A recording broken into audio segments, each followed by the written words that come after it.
চিন্তা করিনি যে একটা ইউনিয়নকে ধ্বংস করার জন্য, একটা ইউনিয়নকে বিলুপ্তি করার জন্য একটা সমাবেশ করতে হবে, একটা পথসভা করতে হবে, একটা আলোচনা করতে হবে। এই জাতীয় বিষয় সামাজিক বা রাজনৈতিকভাবে চিন্তা করার বিষয় নয়। আমি কিছুক্ষণ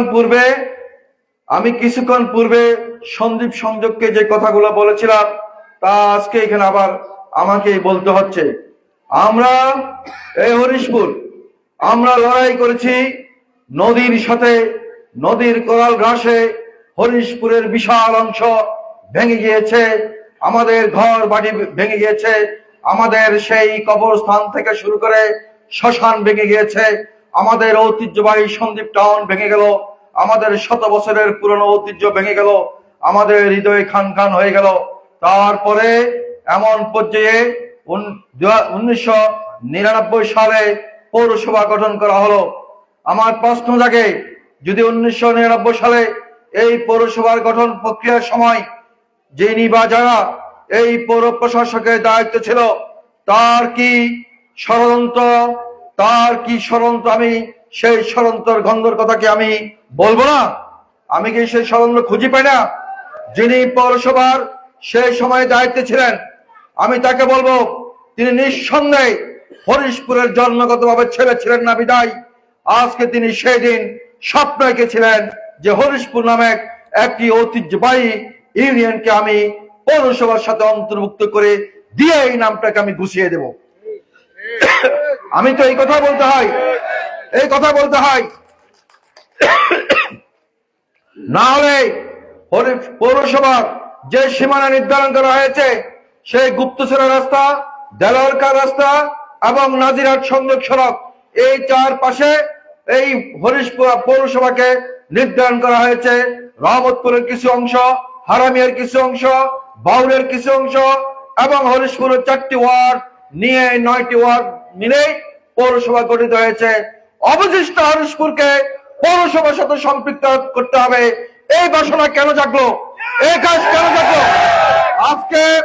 আজকে আমরা হরিশপুরের বুভুক্ষ জনতা, হরিশপুরের আজকে বেশিরভাগ মানুষ নিম্ন মধ্যবিত্ত পরিবারের মানুষ, তারা আজকে জায়গা জমি কিনতে গিয়ে তাদেরকে আজকে প্রতি করাতে 20,000 টাকা করে তাদেরকে আজকে উৎসাহ কর দিতে হচ্ছে, যেটা হরিশপুরের মানুষের পক্ষে দেওয়া সম্ভব নয়।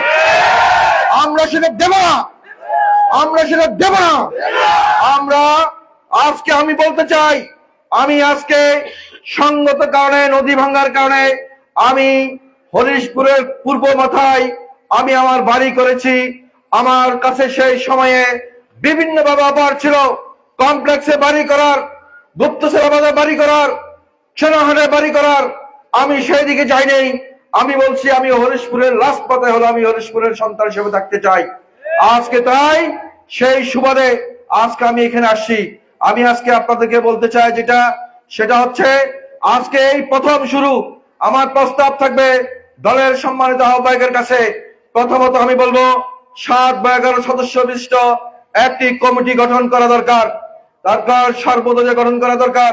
এইখানে যেহেতু ইতিমধ্যে আওয়ামী লীগের নেতৃবৃন্দ অর্থাৎ মাস্টারি করলো, জনাব শরীম সাহেব বক্তব্য রেখেছেন, ধন্যবাদ জানাই তাদেরকে আসার জন্য। জামাতের নেতা জনাব আব্দুল কুদ্দুস ডাক্তার এসছেন, তাকেও ধন্যবাদ জানাই। আজকে এখানে বিভিন্ন শ্রেণী ধর্মের মানুষ সবাই আজকে এই হরিশপুরের বিষয় ঐক্যমতে এসছেন। আপনারা যারা এসছেন তাদের সকলকে ধন্যবাদ জানাই। আমার মনে হয় আজকের এই উপস্থিতিতে হরিশপুর আর খুব বেশি মানুষ আর এটার বাইরে নয়, প্রত্যেকে উপস্থিত হয়েছেন। আমি বলবো আগামীতে আমাদেরকে কমপ্লেক্সে টিআরও অফিসের সম্মুখে আমাদেরকে সেখানে বড় করে মানববন্ধন করতে হবে, প্রশাসনকে বাধ্য করতে হবে টিএনওকে ডেকে এই বিষয়ে তার আশু ব্যবস্থা গ্রহণ করার জন্য। আজকে হরিশপুর থেকে শুরু হলো এবং সেটা কমপ্লেক্সে হতে হবে। এবং আমার আহ্বান থাকবে, আপনি একজন আইনজীবী হিসেবে অপরদিকে এই গেজেট নোটিফিকেশন নিয়ে উকিলের সাথে আলোচনা করে প্রয়োজনে আমাদের এই বিষয় আইনগত কোনো ব্যবস্থা করা যায় কিনা সেই বিষয়ে আমাদেরকে কাজকর্ম করতে হবে, সেই বিষয়ে আমাদেরকে পদক্ষেপ নিতে হবে। আমার মনে হয় এটাকে স্টার্টার করার জন্য আমাদেরকে আইনগত ব্যবস্থা নেওয়া দরকার। এর মধ্যে আমাদেরকে মানববন্ধন থেকে শুরু করে পর্যায়ক্রমে যেখানে যেভাবে আমাদেরকে যেতে হয় আমরা সেই জায়গায় যাব। সেই প্রশ্নে এই হরিশপুর অস্তিত্ব রক্ষা করার জন্য আপনারা সবাই ঐক্যবদ্ধ আছেন কিনা দুহাত তুলে দেখা। ঐক্যবদ্ধ আছেন কিনা দেখতে চাই। হরিশপুর নিয়ে ষড়যন্ত্র চলবে না, চলবে না। হরিশপুর নিয়ে ষড়যন্ত্র চলবে না, চলবে না। আপনাদের সকলকে ধন্যবাদ। আপনারা সবাই যদি দল মত নির্বিশেষে সকল শ্রেণী পেশার মানুষ আপনারা আমাদেরকে সহযোগিতা করলে আমরা ইনশাল্লাহ আমাদের এই অস্তিত্ব, আমাদের এই হরিশপুরের ঠিকানা আমরা উদ্ধার করে ছাড়বো। এই প্রত্যাশা রেখে আমি আমার সংক্ষিপ্ত বক্তব্য শেষ করছি। হরিশপুর জিন্দাবাদ, বাংলাদেশ জিন্দাবাদ।